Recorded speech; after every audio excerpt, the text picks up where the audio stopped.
Thank you very much, Ranking Member Van Hollen. Yeah, I think it's important for my colleagues here, Americans across the country, to understand that this is anything but a responsible budget proposal. It's not a serious proposal, not at all. It's unfair, it's unbalanced, and frankly, it's just totally unrealistic. Let's look at the facts here. I mean, we keep getting told that time and again Democrats aren't coming to the table, willing to talk about the budget, globally, debt deficit, safety net programs. That's wrong. That's false.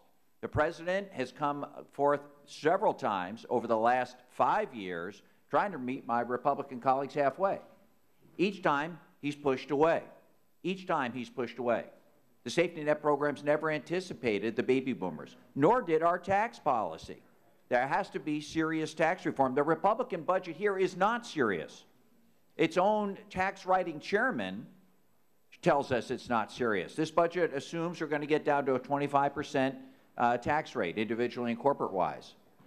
Dave Camp, respected member of this body, spent 4 years trying to make that happen. He couldn't do it. The best he could do was a 35% tax rate for the top wage earners in this country. So this is patently false. This is misleading. This is disingenuous. And here's another point I think that Americans have to understand. We hear all this stuff about repealing Obamacare. Well, this bill, this budget does not do that. It keeps all the savings in the Medicare program that we got back in 2010.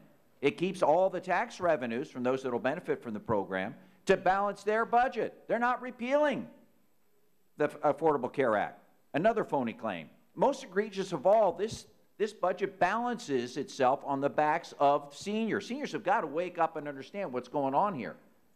They're the ones that the cost is being shifted to. Yeah, sure, the government can reduce its cost maybe 30% in Medicare by doubling up the cost to the seniors themselves. That's wrong. They're on fixed incomes. They can't afford this.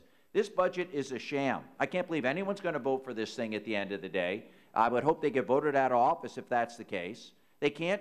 They're trying to placate their right-wing extremists at the behest of, unfortunately, our senior citizens and lying and misleading the American public. I think that's a travesty, and I think America needs to know that. With that, I yield a little over 2 minutes to my respected colleague, Mr. Jeffrey.